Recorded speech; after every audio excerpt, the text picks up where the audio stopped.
News 18 show reel में आप सबका फिर से स्वागत है। और अब बारी उस चेहरे की जिसको पहले कहा गया कि सिर्फ चेहरा है, लेकिन उस चेहरे ने फिर 2022 आते आते 10 साल में किस तरह से अपना लोहा मनवाया है वो सबने देखा। हम बात कर रहे हैं पावर हाउस परफॉर्मर, जी हां, इसी नाम से बुलाया जाता है अब यामी गौतम धर को। Big round of applause for Yami Gautam guys. तालियों से स्वागत कीजिए यामी गौतम का। A big round of applause for हर।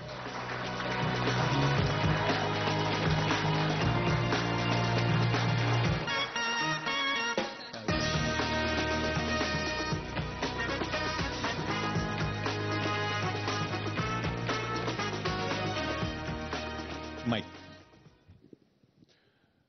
यहां पे कई स्टार्स आते हैं और कई बार हम उनसे गाना भी गवाते हैं। आपसे नहीं गवाएंगे, आपके लिए गाएंगे। एक वो गीत गाएंगे जिसकी धुन सबको बचपन से पता है। Happy birthday to you, happy birthday to you, happy birthday dear Yami, happy birthday to you.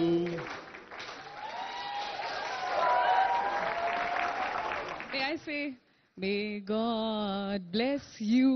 Thank you so much. Thank you Kushor ji, thank you Monica for having me here. बहुत अच्छा लग रहा है और you know आपको हमेशा एक television पे देखा है and you have such a heavy responsibility always on your shoulders. तो आज मुझे लगता है कि इससे बेटर मंच और इससे बेटर एक होता है ना कि बात को शाम को और बातों को और कौन आगे बढ़ा रहा है। I think wouldn't have been better than you, so thank you so much for having me here. Thank you for being here. ये बताइए कि ये जो 2022 गया है, खास तौर पे थर्सडे 10वीं, जब आपने जर्नी शुरू की थी तो ऐसा ही ध्यान में था कि इस मकाम पे पहुंचूंगी? सर जब जर्नी शुरू की थी तो आई थिंक इच्छा, डिजायर, सपने तो सबके होते हैं, बट कैसे तय करना है वो सफर ये नहीं पता था।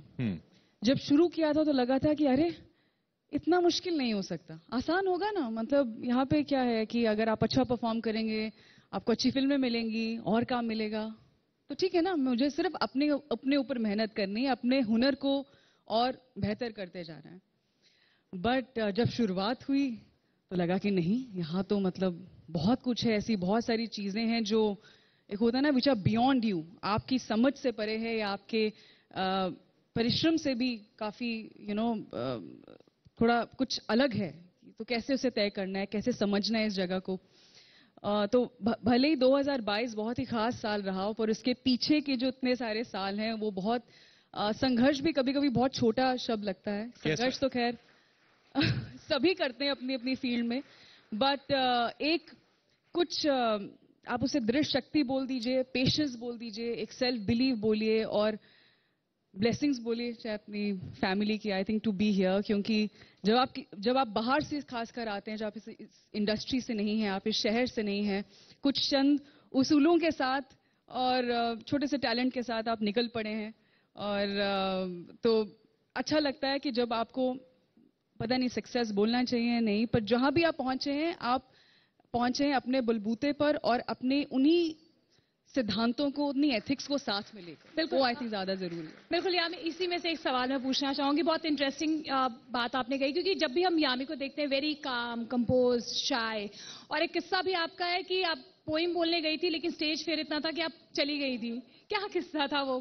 मतलब मैं कोई सोच भी नहीं सकता था उस वक्त जब मैं स्कूल में थी कि मैं इस इंडस्ट्री में आऊंगी, क्योंकि पढ़ाई में मैं बहुत अच्छी थी, but whenever it came to any activity जहां पर बोलना है, पोडियम पर बोलना है, बात करनी है, सोशली बात करनी है, तो I was very shy, I was very reserve. तो एक पोएम तक तो मुझसे बोली नहीं गई थी, तो किसी ने सोचा नहीं था कि आज जितने बड़े बड़े डायलॉग्स एक दिन बोलने पड़ेंगे। और मैं सच में बात बताऊं, जब पहली मेरी मीडिया इंटरैक्शन थी कई साल पहले, मुझे बहुत घबराहट होती थी। मुझे लगता था प्लीज प्लीज सारे सवाल मेरे को एक्टर से पूछ लो, मुझसे कुछ मत पूछना, please please please answer everything, क्योंकि मुझे I used to feel very nervous, क्योंकि मैं शुरू से ही इस तरह की रही हूँ. I never grow up thinking कि एक दिन कि कईयों को शौक होता है कि you're the centre of attention, या I was always in the corner, पढ़ती रहती थी. तो फिर एक्टर क्यों बनना था? पर मुझे कहीं ना कहीं शौक था. मेरे सिर्फ बेस्ट फ्रेंड्स को पता था कि मैं इम्पर्सनेशन अच्छा करती हूँ, मुझे शौक है. पर वो एक होता है ना क्लोजेट एक्टर या क्लोजेट डांसर या क्लोजेट, सिर्फ आपके कुछ लोगों को पता, अदरवाइज आप बहुत शर्मीले हैं. But the day I think I felt uninhibited कि होता क्या है परफॉर्मेंस करना, I really felt comfortable in front of the camera.